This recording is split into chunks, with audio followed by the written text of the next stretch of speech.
Salam hormat dan salam sejahtera. Berita Pagi Sarawak, edisi Ahad 20 Disember bersama saya Debbie Amanda Padan. Kementerian Kerja Raya KKR berkemungkinan akan mewajibkan penggunaan teknologi pemodelan maklumat bangunan atau Building Information Modelling BIM dalam pelaksanaan projek-projek kerajaan dan swasta pada masa akan datang. Menyatakan demikian, Menterinya Datuk Seri Fadilah Yusof berkata, teknologi BIM merupakan proses menghasilkan lukisan pembinaan bangunan yang komprehensif dan tepat secara realiti maya. Cuma kena itu, of course, even the architects yang ada, they are not qualified betul-betul lagi in terms of building information modelling. That's why we want to encourage people, because the cost of investing into this system is quite expensive. Datuk Seri Fadilah berkata demikian pada sidang media selepas menghadiri majlis perjumpaan bersama editor media Sarawak di Kuching. Dalam pada itu, di Sarawak katanya KKR dan Lembaga Pembangunan Industri Pembinaan CIDB sedang bekerjasama rapat dengan Universiti Teknologi Swinburne Kampus Sarawak untuk menubuhkan sebuah pusat BIM bagi melatih golongan profesional dalam sektor pembinaan serta mereka yang berminat mengenai teknologi itu. Pusat serupa juga akan dibina CIDB Negeri Sarawak di Kuching selain ibu pejabat CIDB di Kuala Lumpur serta beberapa lokasi lain yang akan diputuskan kemudian. Dalam pada itu, Datuk Seri Fadilah Yusof berkata, pandemik COVID-19 memberi kesan besar terhadap bilangan pekerja di tapak pembinaan Lebuhraya Pen Borneo, LPB, khususnya pekerja asing. Jelasnya ia berikutan penutupan pintu sempadan negara dan kebanyakannya pekerja asing yang bekerja di tapak pembinaan LPB ialah dari negara berisiko tinggi wabak COVID-19 seperti Indonesia dan Filipina. Justru beliau menggalakkan rakyat tempatan untuk mengisi kekurangan pekerja di tapak pembinaan LPB dalam usaha memastikan kerja-kerja pembinaan di setiap jajaran dapat berjalan lancar seperti sebelum ini. Mereka yang berminat boleh mendaftar dengan Lembaga Pembangunan Industri Pembinaan CIDB, manakala pekerja asing yang masih berada di Malaysia sejak Perintah Kawalan Pergerakan PKP boleh dipertimbang untuk diambil bekerja selagi mereka tidak mempunyai rekod jenayah.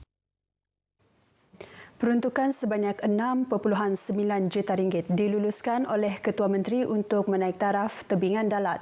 Dato' Patinggi Abang Johari Tun Openg berkata, peruntukan tersebut sebagai kesinambungan kepada kerja-kerja mengindahkan kawasan sekitar tebingan dalat.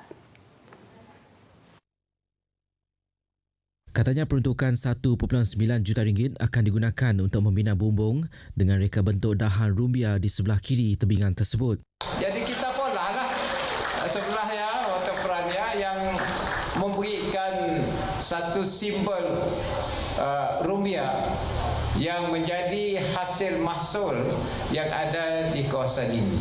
Ia akan melengkapkan kawasan berbumbung di sebelah kanan tebingan itu yang turut berdirinya sebuah menara tinjau. Beliau berkata RM5 juta lagi akan digunakan untuk menyambung kawasan tebingan dalat di hadapan Sekolah Kebangsaan St. Bernard hingga ke kawasan Tanah Perkebunan Cina Pasar Dalat. Datuk Patinggi Abang Johari berkata demikian ketika merasmikan projek naik taraf tebingan dalat.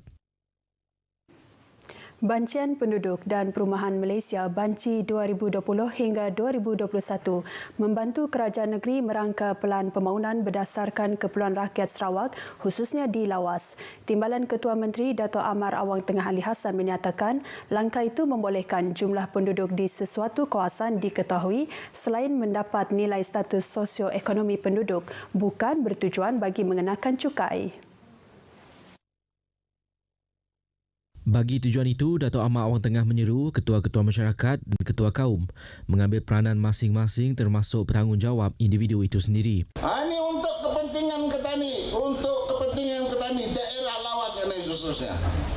Kerana petani mau input-input itu supaya kita dapat merancang, orang Lawas mau ni, berdasarkan pada banci yang dibuat. Beliau menyatakan demikian selepas majlis perasmian Anjung Usahawan Sunda di Pejabat Daerah Kecil Sunda, Lawas. Sementara itu, beliau menyatakan Anjung Usahawan Sunda yang dibina ini dapat memperkasa usahawan perusahaan kecil dan sederhana di kawasan sekitar selain usaha kerajaan negeri meningkatkan pendapatan rakyat. Anjung Usahawan Sunda bernilai 3.9 juta itu antara 12 anjung usahawan yang akan dibina di Lawas di tapak tanah kerajaan negeri dan dijangka siap pada Mac 2022. Daripada 12 anjung usahawan, 8 daripadanya di bawah Agensi Pembangunan Wilayah Utara NRDA dan selebihnya di bawah Kementerian Perdagangan Antarabangsa dan Industri, Terminal Perindustrian dan Pembangunan Usahawan Sarawak. Seramai 346 isi rumah dari 13 buah rumah panjang di kawasan Ulu Mukah bakal mendapat manfaat daripada projek skim elektrik luar bandar yang dilancarkan semalam. Menurut Menteri Muda Elektrik Luar Bandar, Datuk Liwan Lagang, projek bernilai hampir 17 juta ringgit itu kini sudah dalam proses tender. Dedah Datuk Liwan Lagang, projek ini merupakan projek yang amat ditunggu-tunggu oleh penduduk di kawasan tersebut. Lebih-lebih lagi sebelum ini projek itu pernah terbengkalai walaupun tiang-tiang elektrik sudah didirikan. Tegasnya, ekoran daripada projek itu terbengkalai, kerajaan negeri membuat keputusan untuk mengambil alih dan melaksanakan projek itu dengan Sarawak Energy Berhad dilantik sebagai agensi pelaksana. Projek ini antara lain merangkumi kerja pemasangan kabel sepanjang lebih 60 km untuk menghubungkan ke semua rumah panjang terlibat. Kita jangka mengambil 1 tahun lah sebab ini banyak prosesnya, pengambilan tanah, way lift dan juga pihak ACB akan berhubung dengan pihak-pihak yang di mana projek ini dijalankan. Datuk Liwan ditemui media selepas melancarkan upacara pecah tanah projek itu yang diadakan di Rumah Sawung Baling Sungai Wong Atas dekat Ulu Mukah. Beliau hadir bersama Adun Tamin, Insinyur Christopher Gira Sambang. Dalam pada itu, Datuk Liwan turut mendedahkan sesi dialog bersama penduduk terlibat akan diadakan sebelum projek bermula dan selepas projek siap. Semua tanah hak adat Bumiputera NCR di kawasan Ulu Mukah telah disukat perimeternya dan diwartakan di bawah Seksyen 6 Kanun Tanah Negeri. Menurut Ahli Dewan Undangan Negeri Tamin, Insinyur Christopher Gira Sambang, usaha menyukat perimeter tanah ini bermula di kawasan Dun Tamin sejak tahun lepas melibatkan kawasan-kawasan seperti Ulu Mukah, Balingyan, Siong dan Tamin. Insinyur Christopher Gira berkata sebahagian daripada pemilik tanah juga telah menerima geran tanah individu di bawah Seksyen 18 Kanun Tanah Negeri. Berbincang untuk menentukan sempadan tiap-tiap rumah panjang. Lepas itu kalau sempadan sudah diputuskan, lepas itu saya minta semua tuan rumah di kawasan itu memohon untuk pergi land survey untuk meminta Seksyen 18 disukat. Beliau ditemui media selepas menyerahkan surat Warta Rizab Bumiputera Pertanian kawasan Sungai Kuah, Sungai Duat, Batang Selangau dan Batang Mukah di bawah Seksyen 6 Kanun Tanah Negeri kepada 26 orang tuai rumah di kawasan Ulu Mukah. Dalam majlis penyerahan yang diadakan di Rumah Sawung Baling Ulu Mukah itu, beliau turut mengumumkan peruntukan berjumlah RM34,000 untuk Jawatankuasa Kemajuan dan Keselamatan Kampung Rumah Sawung dan RM5,000 lagi untuk Biro Wanita Rumah Panjang tersebut. Turut diserahkan pada majlis itu adalah 16 keping cek berjumlah RM211,000 kepada pelbagai persatuan dan ahli jawatankuasa rumah panjang di sekitar Dun Tamin.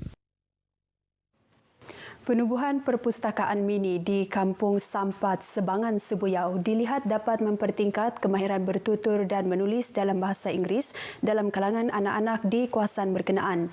Menteri Muda Infrastruktur dan Pembangunan Pelabuhan Sarawak, Dato' Julaihi Narawi berkata, ia adalah penting untuk anak-anak mudah menguasai mata pelajaran di sekolah seperti sains dan matematik. Sebab kita mahu supaya anak-anak kita di luar bandar mendapat akses kepada bahan-bahan bacaan. Lebih-lebih lagi kekurangan bahan bacaan, bahan buku-buku di luar bandar perlu kita tangani. Dan salah satu daripada caranya ialah menyediakan buku-buku ataupun bahan bacaan tersebut di perpustakaan lah. Justru beliau merangkap Ahli Dewan Undangan Negeri Sebuyau berharap penubuhan perpustakaan di kampung tersebut memberi manfaat kepada anak-anak di kawasan itu. Datuk Julaihi menyatakan demikian pada sidang media selepas majlis perasmian perpustakaan mini serta kempen belajar dan membaca bahasa Inggeris di Dewan Serbaguna Kampung Sampat Sebangan, Sebuyau. Turut diadakan penyampaian sumbangan 60 beg serta peralatan sekolah kepada anak-anak yang bakal memasuki darjah 1 tahun depan. Semalam, kluster besi di daerah Kuching diisytiharkan tamat setelah tiada kes baru dilaporkan dalam tempoh 28 hari dari tarikh kes terakhir dikesan. Dengan ini, tiada lagi kluster COVID-19 yang aktif di negeri Sarawak. Jawatan Kuasa Pengurusan Bencana Negeri JPBN Sarawak menerusi kenyataan media juga memaklumkan semalam 2 kes positif COVID-19 dikesan, 1 di Sibu dan 1 di Miri. Ini menjadikan jumlah keseluruhan kes positif COVID-19 di Sarawak meningkat kepada 1,087 kes. Kes 1086 merupakan seorang pesara lelaki warga tempatan Sarawak yang menjalani saringan COVID-19 sebelum pembedahan dilakukan di Hospital Sibu. Kes 1087 pula merupakan seorang guru yang telah menjalani saringan COVID-19 sebagai individu yang baru balik dari kawasan berisiko tinggi jangkitan COVID-19 iaitu dari Selangor. Sekian berita pagi Sarawak hari ini. Saya Debbie Amanda Padan. Jaga diri sehingga berjumpa lagi.